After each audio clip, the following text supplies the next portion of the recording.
اعوذ باللہ من الشیطان الرجیم بسم اللہ الرحمن الرحیم یا ایہا الذین آمنوا صلوا علیہ وسلموا تسلیما الصلاۃ والسلام علیک یا رسول اللہ وعلی آلک واصحابک یا حبیب اللہ۔ السلام علیکم میرے پیارے ویورز، آپ دیکھ رہے ہیں میرا یوٹیوب چینل مرکز اصلاح اسلامک ریئیکشن۔ تو ویورز، جس نے آج درود شریف نہیں پڑھا ایک دفعہ درود شریف پڑھ لیں۔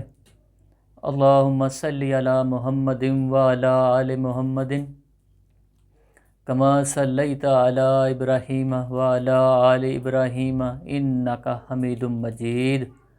اللہم بارک علی محمد وعلی آل محمد کما بارکت علی ابراہیم وعلی آل ابراہیم انک حمید مجید۔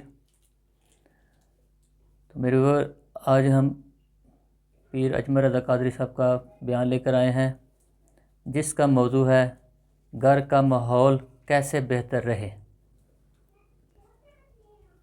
یہ بہت خوبصورت موضوع ہے، اس کو سب سنیں اور سارا سنیں، ٹھیک ہے؟ انشاءاللہ تعالیٰ آپ کی اصلاح ہوگی۔ گھر انسان کی زندگی کا سب سے اہم حصہ ہے۔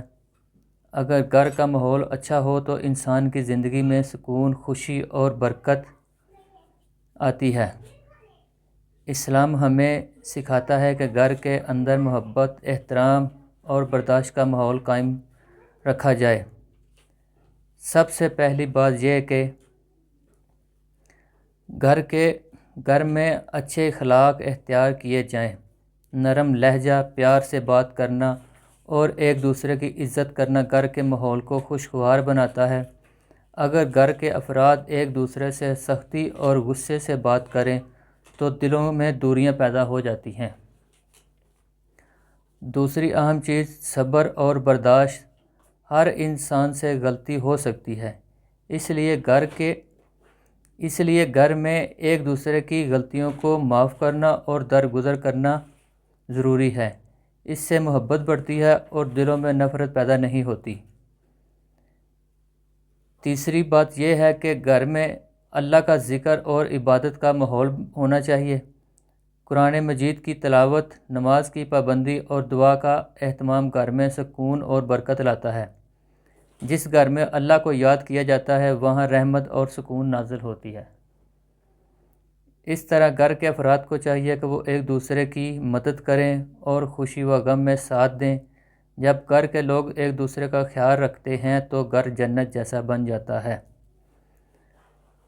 اگر ہم اچھے اخلاق، صبر، محبت اور اللہ کی یاد کو اپنے گھروں میں جگہ دیں تو یقیناً ہمارے گھروں کا ماحول بہتر اور خوشگوار ہو جائے گا۔ تو ویور، یہ تھی کچھ چیزیں جو میں نے آپ کے ساتھ شیئر کی۔ تو باقی حضرت صاحب کا بیان سنتے ہیں، تو وہ ہمیں بتاتے ہیں اللہ تعالیٰ اور اس کے رسول صلی اللہ علیہ وآلہ وسلم نے ہمیں کیا حکم دیا ہے، کیسے گھر کو بہتر رکھنا ہے۔ چلو تو ویورز، ویڈیو شروع کرتے ہیں جی۔ یقیناً دنیا میں دین اسلام وہ واحد مذہب ہے جو انسان کو سماجی رشتوں کی مضبوط ڈوری میں باندھ کے رکھتا ہے۔ کہتا ہے مل جل کے رہو، ایک دوسرے کے لیے دل میں محبت رکھو۔ بغض، حسد، کینہ، عداوت، جھوٹ، بددیانتی، خیانت، ظلم، ان سب چیزوں سے اپنے آپ کو دور رکھو۔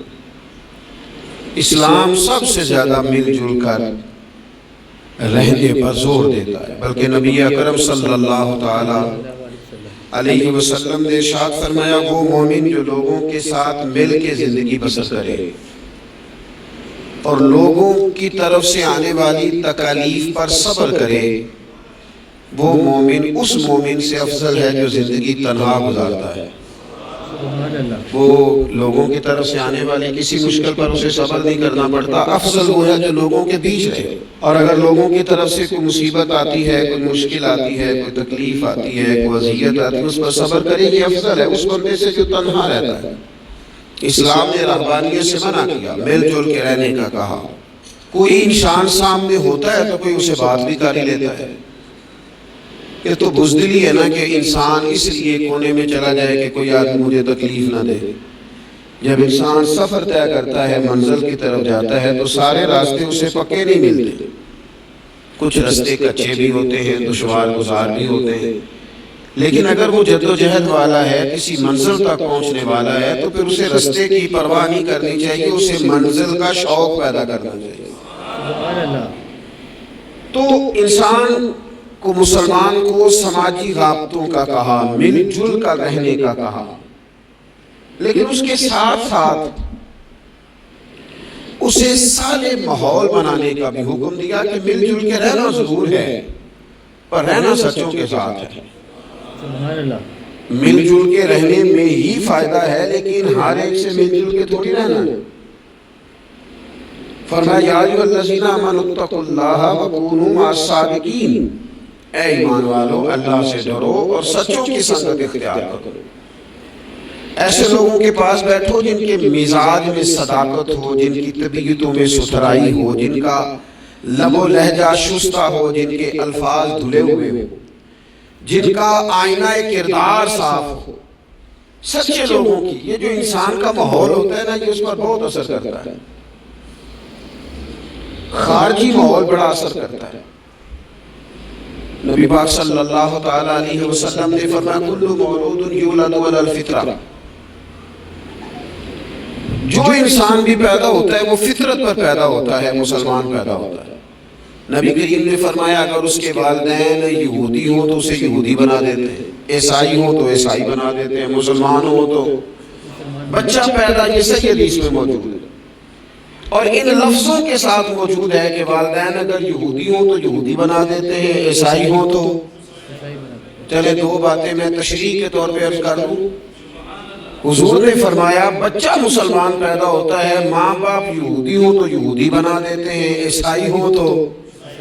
اب مجھے کیا لینے دو، اگر ماں باپ نمازی ہوں تو نمازی بنا دیتے ہیں، ماں باپ قرآن مجید پڑھنے والے ہوں تو قرآن مجید پڑھنے والا بنا دیتے ہیں، ماں باپ سچ بولنے والا ہوں تو بچوں کو سچ بولنے والا بنا دیتے ہیں، ماں باپ اگر رزق حلال کی تلقین کرنے والے ہوں تو امید ہے بچے بھی رزق حلال کمائیں گے۔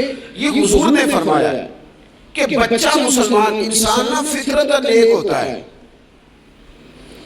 یہ بات آپ نے سمجھنی ہے۔ فی نفس ہی انسان مسلمان ہوتا ہے، فطرت پر پیدا ہوتا ہے۔ جھوٹ بولنے والا جو بندہ ہے نا، جو جھوٹ بولتا ہے وہ بھی جھوٹ سے نفرت کرتا ہے۔ آپ جھوٹے کو جھوٹا کہیں وہ ناراض ہو جائے گا۔ انسان فطرتاً، کوئی نہیں سمجھ رہی آپ کو میں نے کیا کہا ہے، انسان فطرتاً فی نفس ہی نیک ہوتا ہے، مسلمان فی نفس ہی پرہیزگار ہوتا ہے، اس کے مزاج میں اللہ نے نیکی، اگر کسی وجہ سے وہ غلطی میں الجھ گیا ہے، اس کا رزق ناپاک ہو گیا، لیکن اگر آپ اسے کہیں گے نا تو حرام کھاتا ہے تو ناراض ہو جائے گا۔ کسی وجہ سے کھا رہا ہے، اللہ معاف کرے، پر کہیں گے تو ناراض ہو جائے گا۔ اچھا لوگ کیا کہتے ہیں؟ لوگ یہ کہتے ہیں دیکھو جی جھوٹ بولتا ہے، جھوٹا کہا ہے تو بگڑ گیا ہے۔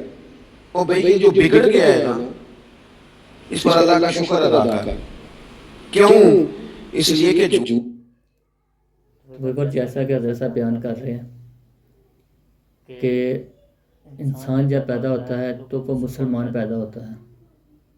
اگر اس کے والدین یہودی ہیں تو وہ بچے کو یہودی بنا دیں گے، اگر اس کے والدین عیسائی ہیں تو وہ عیسائی بنا دیں گے۔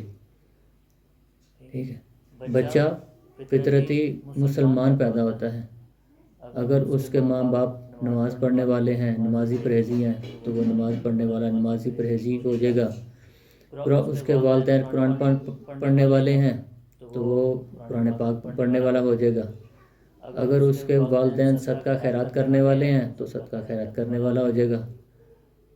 ٹھیک ہے، اگر اس کے والدین نیک عمل کرنے والے ہیں، رزق حلال کھانے والے ہیں، تو وہ بچے وہ بھی صدقہ خیرات اور رزق حلال کمانے والا ہو جائے گا۔ تو ویور یہ سب بیان کر رہے ہیں، آگے چلتے ہیں جی۔ جھوٹ بولتا ہے پر جھوٹ کو پسند نہیں کرتا، وہ کسی وجہ سے رزق اس کا ناپاک ہے پر رزق حرام کو پسند اور رزق حلال والا کہلانا چاہتا ہے۔ انسان فی نفس سے ہی اپنے مزاج کے لحاظ سے برا نہیں ہوتا، لیکن جو اس کا ماحول ہوتا ہے نا، ارد گرد کے جو لوگ ہوتے ہیں، اس کا وہ اثر قبول کیوں کہا اسلام نے پاک صاف رہنے کا، کیوں کہا طہارت کا، کیوں کہا صفائی نصف ایمان ہے، کیوں کہا کہ تم پاکیزہ رہو، یہ اسلام کا پسندیدہ عمل ہے؟ اس لیے کہ جب انسان کا ماحول صاف ستھرا ہوتا ہے تو اس کی طبیعت صاف ستھری ہوتی ہے، اس کے ارد گرد اگر پاکیزگی ہوتی ہے تو وہ اجلا اجلا سا محسوس کرتا ہے۔ آپ 2-4 دن غسل نہ کریں تو کیا 2 من مٹی چڑھ جاتی ہے بندے پہ؟ کیا اس پر کلو کے حساب سے گرد چڑھتی؟ کچھ بھی نہیں ہوتا، لیکن وہ جو تھوڑی سی بھی گرد ہوتی ہے وہ وجود کو، طبیعت کو ثقیل کر دیتی۔ آپ جب غسل کر لیتے ہیں تو آپ کو خود بخود اپنا آپ ہلکا ہلکا سا محسوس ہوتا ہے۔ یہ صفائی ستھرائی پاکیزگی ماحول کی یہ پسندیدہ عمل ہے۔ نبی اکرم صلی اللہ تعالیٰ علیہ وآلہ وسلم نے اس ماحول کی خوبصورتی کو پسند کیا اور حضور نے فرمایا ایسے لوگوں کے پاس بیٹھا کرو جن کے لہجے پاکیزہ ہو، جن کا انداز اچھا ہو، اور مثال دی نبی پاک علیہ السلام۔ حضور فرمانے لگے اچھے دوست کی مثال اس طرح ہے جس طرح عطر فروش کی مثال ہوتی ہے۔ سبحان اللہ۔ اگر کوئی اس سے سامان نہ بھی خریدے، سودا نہ بھی خریدے تو خوشبو تو آتی ہے نا۔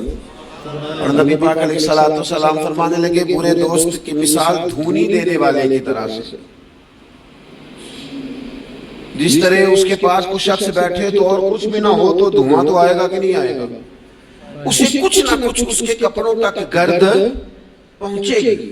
اپنے ماحول کو ٹھیک رکھنا، اپنے ارد گرد صالحیت پیدا کرنا اور اپنے دائیں بائیں نفاست پسندی کو لانا، یہ انسان کی بڑی ذمہ داریوں میں سے ذمہ داری ہے۔ ہمیں ہمارا دین منع کرتا ہے کہ کسی قوم کا طرز نہ اختیار کرو، مشابہت نہ اختیار کرو، کسی انسان کے، کسی غیر مسلم کے طریقوں کو نہ اپناؤ۔ فرمایا جس نے کسی غیر کا طریقہ اپنایا وہ انہی میں سے ہے۔ کسی غیر قوم سے مشابہت نہ اختیار کرو، اپنی الگ تمہاری تہذیب ہے، تمدن ہے، تم اگر اپنے طریقوں پر رہو گے تو نفاست پسند رہو گے، تمہارے ماحول میں اس کا اثر نہیں آئے۔ آپ دیکھ لیں، غور کر لیں، ہمارے ماحول میں آج کتنی خطرناک چیزیں داخل ہو گئی، نہ چاہتے ہوئے بھی داخل ہو گئی ہیں، نہ چاہتے ہوئے۔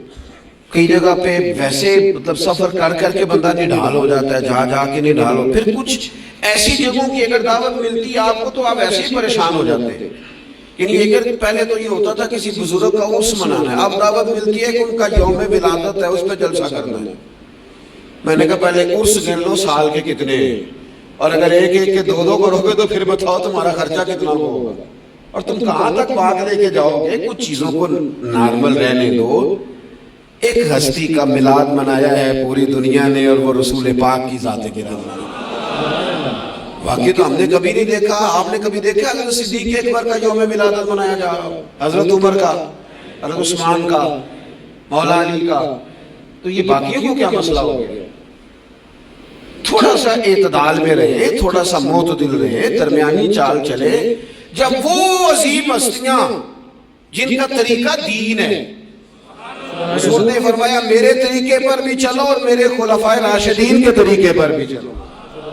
جب وہاں جن کا طریقہ بہت ہمارے لیے بہرحال دستور حیات ہے، جب ان لوگوں کے لیے چیزیں نہیں ہیں تو بعد والے اس قدر شدت کے ساتھ اگر یہ کام کریں گے تو بات دور نکل جائے گی، پھر اس کو سمیٹنا سنبھالنا آسان نہیں رہے گا۔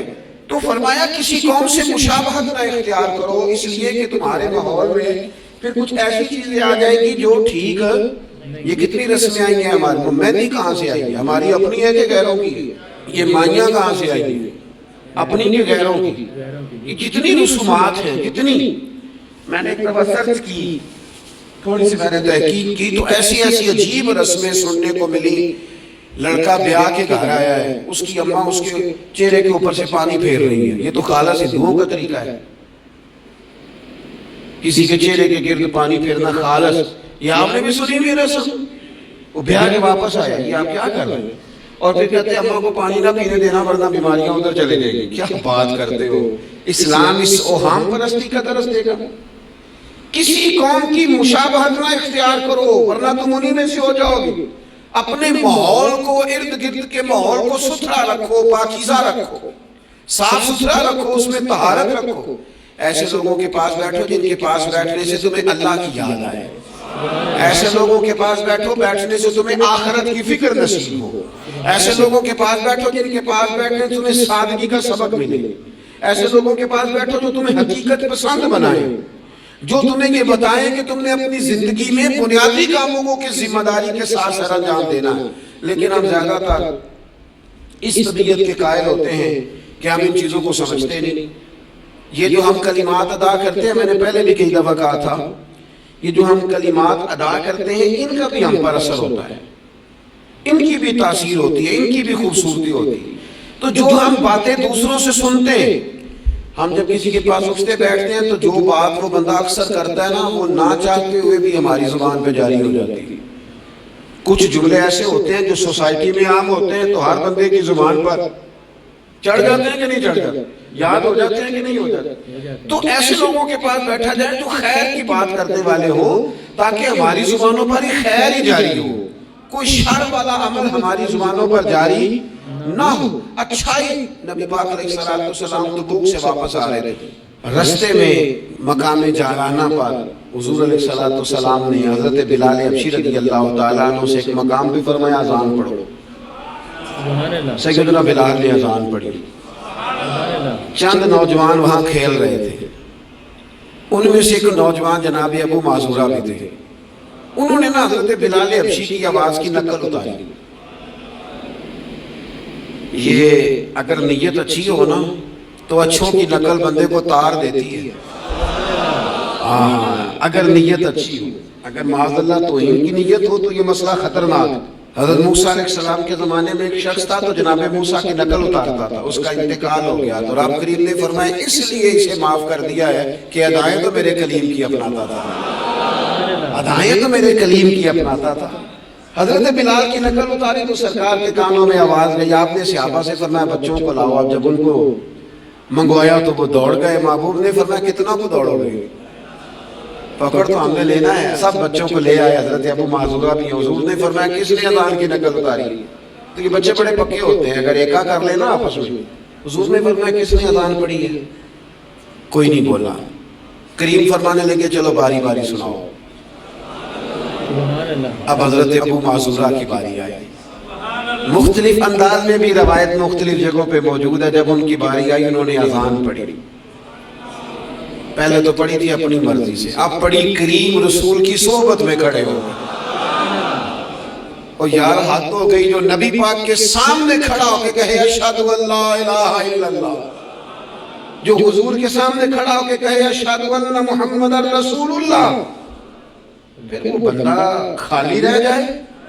حضور نے فرمایا کتنی سونی ہے تیری آواز، اور پھر سرکار نے ان کے سر پہ ہاتھ پھیرا، پھر ان کے دل پہ ہاتھ پھیرا، تھوڑی دیر ہوئی ایک آیا کالیاں زلفاں والا، ایویں تھوڑی دیر ہوئی ایک آیا کالیاں زلفاں والا، دو کڑیاں میرے من میں رکے ہیں تے کر گیا نور اجالا، ہر چیز تبدیل ہو گئی۔ محبوب نے دعا کیا اللہ انہیں اسلام کی ہدایت دے دے۔ حضرت ابو معذورہ کہتے ہیں چند منٹوں میں میرا ماحول بدلا، میری تقدیر بھی بدل گئی، میں کلمہ پڑھ کے مسلمان ہو گیا۔ اب نبی پاک علیہ السلام نے کیا فرمایا؟ فرمایا کہ بلال اذان پڑھیں گے مدینہ طیبہ میں اور ابو معذورہ پڑھیں گے مکہ مکرمہ میں۔ ان کے بال اتنے بڑے تھے کہ وہ بیٹھتے تھے نا تو ان کے نیچے دب جاتے تھے، لوگوں نے کہا کٹواتے کیوں نہیں؟ کہنے لگے کیسے کٹواؤں؟ حضور نے دست مبارک لگایا، یہ میں بال قبر میں ساتھ لے کے جاؤں گا، پس مردن فرشتوں نے جو تلاشی لی تو کیا نکلا؟ کہتے میں انتقال کر گیا، فرشتے قبر ٹٹولنے لگے کہ بھلا کیا لے کے آیا؟ پس مردن بعد مرنے کے، پسے مردن فرشتوں نے جو تلاشی لی تو کیا نکلا؟ فقط ایک دل کے گوشے سے خیال مصطفیٰ نکلا، حضور کا خیال پاک نکلا۔ حضرت ابو معذورہ کو تھوڑی دیر کو ماحول ملا، حضور کی سنگت مبارک، ہمارا جو ماحول ہے نا ارد گرد کا، وہ تھوڑی دیر بھی پاکیزہ، پورا پاکیزہ تھوڑی دیر بھی مل جائے نا تو روح کو بدل جاتا ہے، طبیعتیں قرار میں آ جاتی ہیں، باطن میں سکون ٹھہرتا ہے، ماحول اجلا نہیں رہا۔ میں کئی دفعہ کہتا ہوں کہ شاید ہمارے دور میں بھی موبائل اتنا عام ہوتا تو جو کچھ لوگ اس دور میں چند لفظ پڑھ گئے تھے وہ بھی شاید محروم رہ جاتے۔ اب تو بچے بڑی آزمائش میں ہیں، ساری غلطی بچوں کی نہیں ہے، بچے بڑی آزمائش میں ہیں اس لیے کہ ان کے ارد گرد ماحول اتنا خطرناک ہے، وہ کیسے اثر قبول، سیانے بندے اثر قبول کرتے ہیں، سمجھدار لوگ اثر قبول کرتے ہیں، تو بچے بیچارے کیا کریں؟ ماحول بہترین بنانا، ماحول کو صاف رکھنا، اور بالخصوص اپنے گھر کے ماحول کو ٹھیک رکھنا، یہ بہت بڑی ذمہ داری۔ ہم یہ سمجھتے ہیں کہ صرف گھر اینٹوں اور پتھروں سے بنتا ہے، گھر کے ماحول کو ٹھیک رکھنا سب سے پہلی ذمہ داری۔ بچوں کے لیے اچھی ماں کا انتخاب، اچھی بیوی لے کے آنا گھر میں، یہ سب سے زیادہ اہم مسئلہ ہے۔ نہ مانے ہم، لیکن بہرحال ڈھیر ساری جگہوں پہ دولت دیکھی جاتی ہے شادی سے پہلے۔ ماں باپ نے بڑی زیادتی کی، بڑا ظلم کیا، ناراض نہ ہونا، بڑا ظلم کیا، پیسے دیکھے بچی اور بچے کا نکاح کر دیا۔ یہ اتنا بڑا زندگی میں آپ نے اپنی اولاد کے ساتھ ظلم کیا ہے کہ آپ تو سائڈ پہ ہو جائیں گے، لیکن وہ بیچارہ ساری زندگی اس کو بھگتے گا۔ نبی پاک صلی اللہ علیہ وسلم نے الفاظ کو کھول کر، بات کو واضح کر کے بتایا تھا۔ ایک تو ہوتا ہے نا کہ آپ کو کسی تشریح میں جانا پڑے، حضور نے بالکل کھول کے فرمایا کہ عورتوں سے محض ان کی خوبصورتی کی وجہ سے شادی نہ کرنا، اس لیے کہ خوبصورتی ان کو ہلاکت میں ڈال دے گی، اور فرمایا محض ان کے مال کی وجہ سے شادی نہ کرنا، مال ان کو سرکش بنا دے گا۔ یا رسول اللہ صلی اللہ تعالی علیہ وسلم پھر کیا کرے؟ تو محبوب فرمانے لگے ان کی دینداری کی وجہ سے ان سے شادی کرنا۔ اور یہ ابن ماجہ میں لفظ موجود ہے، اللہ کے محبوب علیہ السلام فرمانے لگے کان میں سوراخ والی کالے رنگ کی باندی اگر دیندار ہو تو تمہارے لیے بڑی بہتر ہے۔ باندی ہو، رنگ سیاہ ہو، کان میں سوراخ ہو، اس سے نکاح کر لینا، شرط یہ ہے کہ دیندار ہو۔ بہت اثرات ہیں ماں کے، لہذا اس انتخاب کے اندر باریکی کا مزاج پیدا کرے۔ اگر اپنے گھر کا ماحول ٹھیک رکھنا چاہتے ہیں، اور اگر ماحول ٹھیک نہیں ہے تو پھر آپ کروڑوں روپیہ لے آئیں، جس کے بچے ہی ناکام ہو گئے، اس کے پیسے کیا کریں گے؟ آپ بہت بڑا گھر بنا لیں، لیکن اگر بچے ہی ناکام ہو گئے تو آپ کی بڑی حویلی کیا کارنامہ سر انجام دے۔ اور اسی طرح کا معاملہ مرد کے ساتھ بھی ہے۔ نبی پاک علیہ السلام نے فرمایا جب تمہیں ایسے لوگ پیغام نکاح دیں جن کا دین اور اخلاق اچھا ہو تو پھر اپنی عورتوں کا نکاح ان سے کر دو۔ اگر ایسا نہیں کرو گے تو زمین میں فتنہ برپا ہوگا، فساد ہوگا۔ نیک مرد جب ملے تو پھر اس کے ساتھ نکاح کرو۔ صحیح بتانا، خالی نیک دے کے رشتہ دے دیا جاتا ہے؟ نیک ہے، دیندار ہے، اچھے اخلاق والا ہے، خالی تقویٰ دے کے لوگ رشتہ دیتے ہیں؟ بڑا کچھ دیکھا جاتا ہے، بڑا پس منظر، یہاں تو تنخواہ تھوڑی ہو تو کہتے کماتے کچھ نہیں۔ اگر تو بہو آئے تو پھر تو اس کے نصیب کا رزق ہے، اگر بیٹی نے جانا ہو تو پھر اس کے نصیب کا رزق نہیں ہوتا۔ تو جن رشتوں کی بنیاد لالچ پر رکھی جاتی ہے وہاں گھر کا ماحول درست رکھنا ممکن نہیں رہتا۔ گھر کا ماحول اس وقت درست رہتا ہے جب تقویٰ کو، طہارت کو، پرہیزگاری کو، عمدہ اخلاق کو، عمدہ اطوار کو، اچھے نظریات، ستھرے مزاج، گھرداری کے ماحول کو جب پیش نظر رکھا جاتا ہے پھر حالات کچھ اور طرح کے ہوتے ہیں۔ لیکن ہمارے یہاں چونکہ یہ چیزیں دیکھی نہیں جاتی، اس پر غور نہیں کیا جاتا، اور میں نے پہلے بھی کہا ہے، پھر کہتا ہوں یہ بات ضروری ہے اس پر آپ نے غور کرنا ہے. لوگ دیندار ہوں، دیندار نظر نہ آتے ہوں، تھوڑی سی اس پر غور کر لیں. دینداری کا لیبل نہ ہو، اندر دینداری موجود ہو، صرف بار بورڈ نہ ویزا ہو، اس کے اندر باقاعدہ تقوی و پرہیزگاری ہو، اللہ کا خوف ہو، اور سب سے ضروری چیز اچھے اخلاق ہو. نبی اکرم علیہ السلام کی خدمت میں عرض کیا گیا یا رسول اللہ کی بی بی بڑا صدقہ کرتی ہے پر اپنی زبان سے تکلیف دیتی ہے پڑوسیوں کو. صدقات بڑے کرتی ہے، سخی بڑی ہے. تو حضور نے فرمایا دوزخی ہے. یا رسول اللہ ایک بوڑھی اماں پنیر کے خشک ٹکڑے صدقہ کرتی ہے، غریبنی ہے، پر یا رسول اللہ اخلاق کی بڑی اعلیٰ ہے. اللہ کے محبوب نے فرمایا اسے بتا دو رب اسے جنت عطا فرمائے گا. وہ جنتی بی بی ہے اس لیے کہ اخلاق عمدہ ہے، اس کا لہجہ عاجزی والا ہے، اس کے لفظوں میں خوبصورتی ہے، وہ اپنی زبان کے تیر برسا کے دلوں کو گھائل نہیں کرتی. تو اخلاقی رویوں کی عمدگی یہ انسان کے لیے جنت کا رستہ آسان کرتی. پھر گھر کے اندر کچھ دینی ماحول بنایا جائے. اور دینی ماحول سے ہمارے ہاں لوگ یہ مراد لیتے ہیں کہ میں جناب اچھی اچھی باتیں کروں، عمدہ تقریر کروں گھر کے اندر، میں اپنے بچوں کو واقعات سناؤں صحابہ اور اہل بیت کے. بڑی اچھی بات ہے، اس سے بھی انقلاب آئے گا. لیکن ہمیں پتہ ہے نبی پاک علیہ السلام نے کیا فرمایا.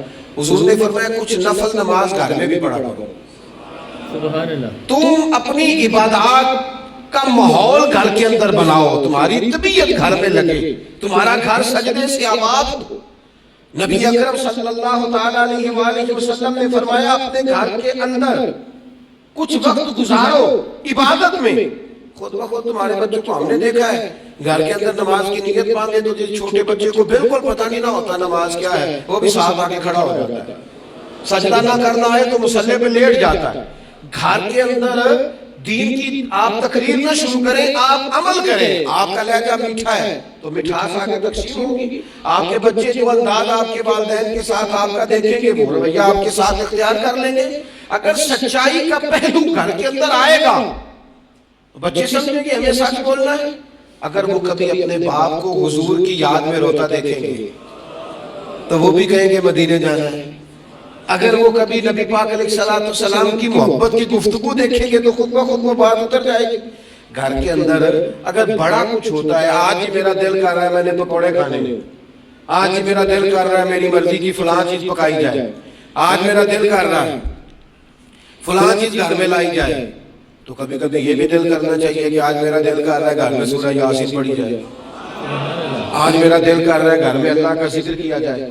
نبی کریم صلی اللہ تعالیٰ علیہ وسلم نے فرمایا ایک وہ گھر ہے جس میں اللہ کا ذکر ہوتا ہے اور ایک وہ گھر ہے جس میں اللہ کا ذکر نہیں ہوتا. ان دونوں گھروں کی مثال زندے اور مردے کی ہے. جہاں رب کی یاد ہوتی ہے وہ گھر زندوں کا ہے، جہاں اللہ اللہ کی جاتی ہے وہ گھر زندوں کا ہے، جہاں رب کو پکارا جاتا ہے دعائیں مانگی جاتی ہیں وہ گھر زندوں کا ہے. اور جہاں سویرے سارے سوئے ہیں، رات کو اعلیٰ کھانا کھایا انہوں نے، ٹھنڈے کمرے میں آرام کیا، ان کے لیے ساری نعمتیں ہیں، لیکن یہ کس قدر تکلیف کی بات ہے کہ نماز فجر کے لیے کسی ایک کی بھی آنکھ نہیں کھلتی. یہ کیا گھر ہے؟ یہ تو مردوں کا گھر ہے، یہ کوئی زندوں کا گھر ہے. یہ تو حضور علیہ السلام نے فرمایا زندہ اور مردہ کی مثال ہے، جہاں اللہ کی یاد کی جاتی ہے اور جہاں نہیں کی جاتی. اپنے گھروں کو، اپنے گھروں کے ماحول کو اللہ کے ذکر کے ساتھ آباد کرنا. اور پھر ایک اور بات، جب ہم اچھے لوگوں کے پاس بیٹھتے ہیں تو اچھا ہی لے کے لوٹتے ہیں. اور یہ ہمارے ہاں نا ایک بہانہ آج کل بنا لیا گیا ہے کہ اچھے لوگ ملتے نہیں. بھئی ہم لوگ نا اچھے لوگ ڈھونڈتے ڈھونڈتے آہستہ آہستہ معاذ اللہ معصوم لوگ ڈھونڈنے شروع کر دیتے ہیں. ہم کہتے ہیں ہمیں ایسا بندہ ملے جس میں غلطی کوئی نہ ہو، جس میں بالکل غلطیاں ہو وہ شیطان ہوتا ہے، اور جس میں بالکل نیکیاں ہو وہ فرشتہ ہوتا ہے. جس میں کچھ نہ کچھ کوتاہیاں ہوں لیکن خیر کا غلبہ ہو وہی تو بندہ مومن ہوتا ہے. حضور علیہ السلام نے فرمایا ہے کہ آدم کی ہر بیٹے سے خطا ہو جاتی ہے لیکن بہترین خطا کار وہ ہے جو جلدی توبہ کر لیتا ہے. ہم یہ چاہتے مجھے نہیں کوئی بندہ نہیں ملا ساری زندگی، بھئی آپ بندہ نہیں ڈھونڈ رہے تھے، آپ تو معاذ اللہ معصومہ دل خطا ڈھونڈ رہے تھے، وہ نبی اور فرشتوں کے علاوہ کوئی نہیں ہوتا۔ آپ کو دیکھنی چاہیے تھی جہاں سے کچھ خیر مل رہی تھی وہاں فوراً حاصل کر لیتے، جہاں سے کوئی اچھائی مل رہی تھی وہاں سے فوراً حاصل کر لیتے۔ ہمارے صوفیاء، ہمارے بزرگان دین، ان سے لوگوں نے خیر پایا ہے، ان کی زندگیوں کو ڈسکس نہیں کیا۔ ہمارا یہ ماحول بن گیا کہ ہم نے ایک دوسرے کو ڈسکس کیا اور رج کے کیا، لیکن کہیں سے خیر ملتی تھی تو وہ خیر حاصل ہے۔ ہمارے ذمہ تو یہ تھا کہ نبی پاک علیہ السلام نے فرمایا حکمت مومن کی گم شدہ میراث ہے، جہاں سے تمہیں خیر میسر آتی ہے اپنے حصے کی سمیٹو، اس پر عمل کرو۔ ہم نے کیا کیا؟ ہم نے وہ بندے نے خیر دی تھی، پھر ہم نے ٹٹولنا شروع کیا، پھر ہم نے تھرمامیٹر لگا اپنا اپنا کرائیٹیریا، اپنا اپنا معیار بنا کے لوگوں کو تولا۔ نتیجہ کیا نکلا؟ ساری زندگی تولتے ناپتے گزر گئی۔ خیر پانے والے خیر پا کے چلے بھی گئے، نصیحت لینے والے نصیحت لے کے چلے بھی گئے، جنہوں نے عمل کرنا تھا انہوں نے عمل کر بھی لیا، اور کچھ ایسے تھے بیچارے ساری زندگی ٹٹولتے ہی رہے، ساری زندگی طے ہی کرتے رہے، ساری زندگی انہوں نے۔ ہمارے حساب رحمت اللہ علیہ کی خدمت میں ایک شخص آیا، اس نے کہا کہ میں نے دنیا دیکھی ہے، مجھے کوئی بندہ پسند نہیں آیا، اور اب آپ کی شہرت سنی ہے تو میں زیارت کے لیے آیا ہوں۔ تو حضرت قبلہ عالم رحمت اللہ علیہ وہ بڑی تھوڑی باتیں کرتے تھے، اور جو کرتے تھے وہ کمال کرتے تھے۔ وہ فرمانے لگے آپ کھانا کھائیں، فقیر کے لائق کو حکم ہو تو کریں، باقی چونکہ آپ نے کافی دنیا دیکھی ہے تو وہ جتنے آپ دیکھ آئے ہیں میں ان سب سے زیادہ گناہگار ہوں، لہٰذا اگر آپ اتنے لوگوں کو دیکھنے کے بعد یہاں آئے ہیں تو آپ کو یہاں سے کچھ نہیں ملنے والا، اس لیے کہ ہم تو ان سب سے چھوٹے ہیں، ہمارا یہ معیار ہے۔ یہ عاجزی، یہ انکساری، یہ درد اس شخص کو اگلا سوال کرنے کا موقع ہی نہ ملا۔ کہنے لگا آپ مجھے بیعت فرما لیں، تو کہنے لگے نہیں نا، اتنی تنقیدی نظریں اور اتنا گہرا مطالعہ، تھوڑے عرصے کے بعد آپ پریشان رہنے لگ جائیں گے۔ آپ جائیں، ابھی ڈھونڈیں، ابھی تلاش کریں، بھی آپ کو وقت لگے گا، آپ تھوڑا گھوم لیں۔ زندگی میں کچھ لوگ خیر پا ہی نہیں سکے، انہیں اچھے لوگ ملے ہی نہیں، حالانکہ یہ میرے نبی پاک کی امت ہے۔ میں بڑی بات کرنے لگا ہوں، بڑی، اگر آپ کی سمجھ میں آئے تو یہ حضور کی امت ہے۔ کنتم خیر امت، یہ نبی پاک پر نازل ہونے والے قرآن کا فیصلہ ہے، اور میرے رسول پاک علیہ السلام نے فرمایا میری امت میں سے بڑی جماعت سواد اعظم ہمیشہ حق پہ رہے گی، بڑے لوگ ہمیشہ حق پہ رہیں گے، اور حضور نے فرمایا میرے دین پر ہمیشہ عمل کیا جاتا رہے گا۔ تو قرآن و حدیث تو کہتے ہیں خیر والے لوگ موجود ہوں گے، تو جسے مل نہیں رہے، اور ایک دو چار لوگوں نے جماعت کہا، کتاب و سنت کہہ رہی ہے لوگ ہیں ملیں گے، اور جس کو مل نہیں رہے اس کا معنی یہ ہے کہ وہ سامنے والے کا چہرہ تو صاف کر رہا ہے پر اپنی آئینہ کا شیشہ صاف نہیں کر رہا۔ وہ سامنے سے آئینے کو تو الزام دے رہا ہے، لیکن وہ اپنے چہرے سے نقاب اتارنے کو تیار نہیں ہے۔ بندے بندے تو میں لبن ٹوریا تو جاگتے ملیا نہ کوئی، اپنے اندر چاہتی پائی تے میں تو برا نہ کوئی۔ جو لوگ خیر اچھے لوگوں کو ڈھونڈے اور اچھائی سے فیض پائیں، اس سے فیض حاصل کریں۔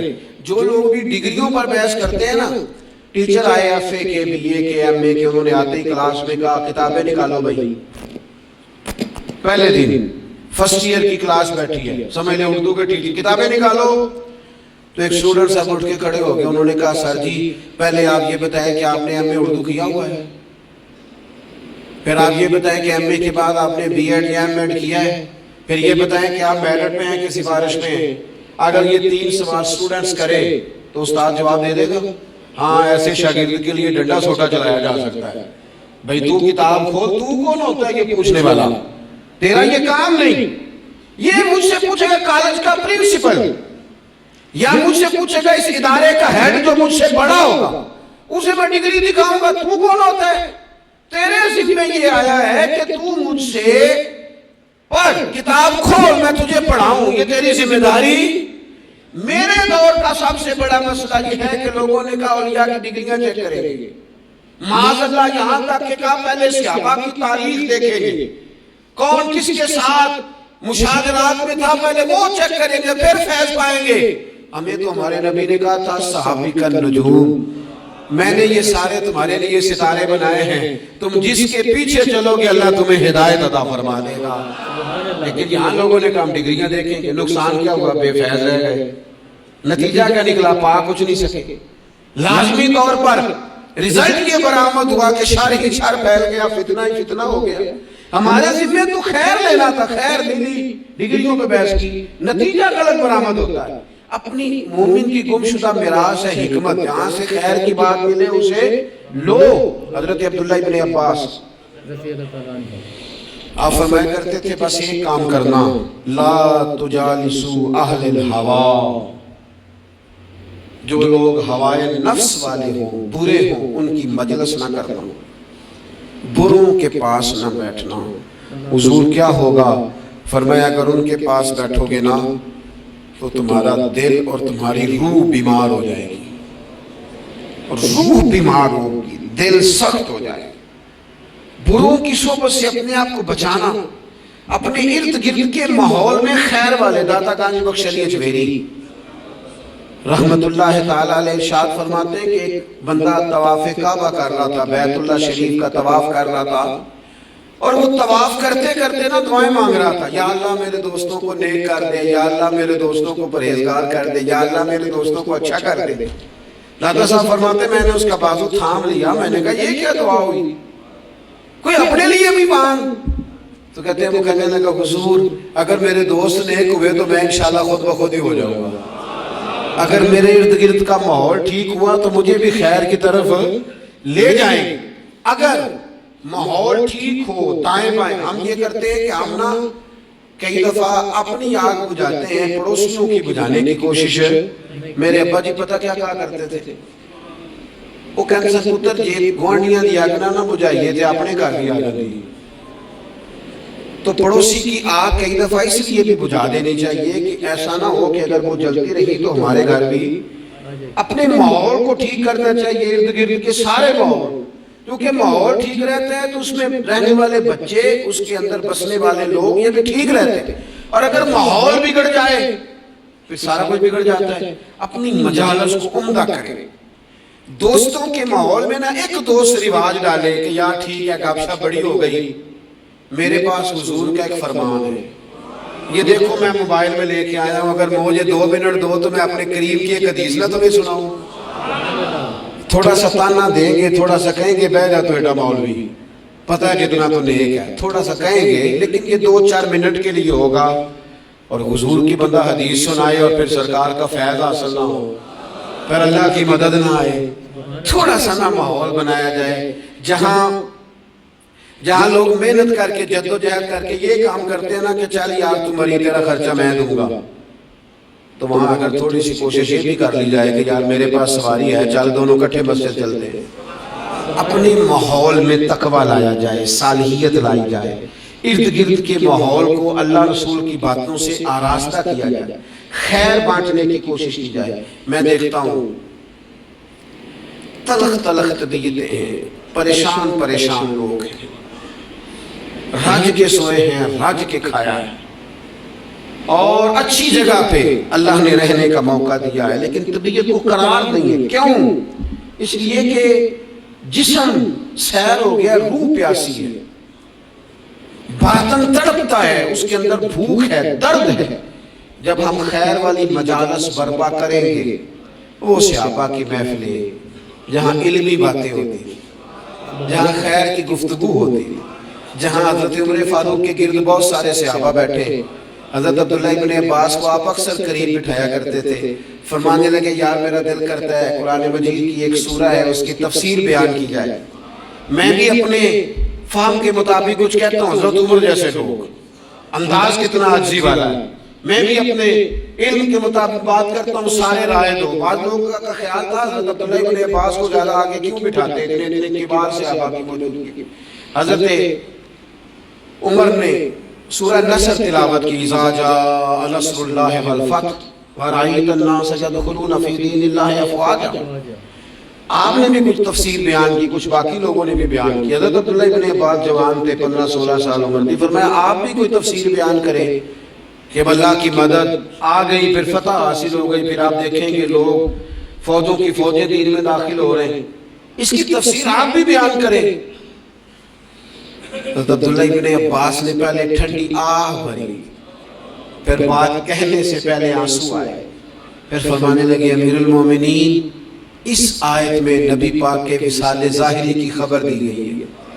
یہ صورت بتاتی ہے کہ اب حضور کے وصال کا وقت آ گیا ہے، اس لیے کہ جب فتح ہو گئی ہے، جب فوجوں کی فوجیں لوگ دین میں آ گئے ہیں، تو اب رب نے کہا فَسَبِّحْ بِحَمْدِ رَبِّكَ وَاسْتَغْفِرْ، اب آپ تسبیح پڑھیں، استغفار کریں، اللہ کی حمد کریں۔ یہ حضور کے وصال کی طرف اشارہ ہے۔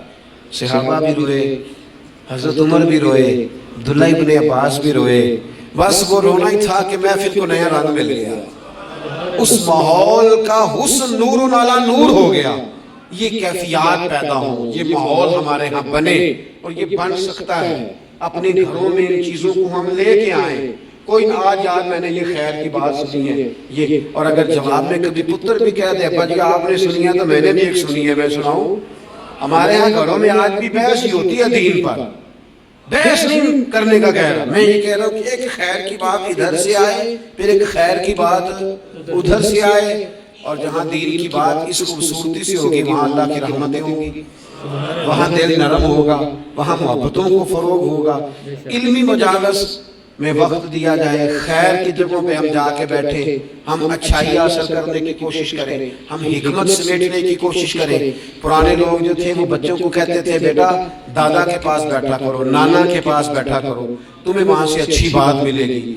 وہ حضرت لقمان حکیم نے اپنے بیٹے سے کہا تھا بیٹا بزرگوں سے تم باتیں سیکھا کرو، اس لیے کہ وہ نا تجربات کی قیمت ادا کر چکے ہیں، انہوں نے قیمت دے کے تجربہ کیا ہے، پھر اس نتیجے پہ پہنچے ہیں۔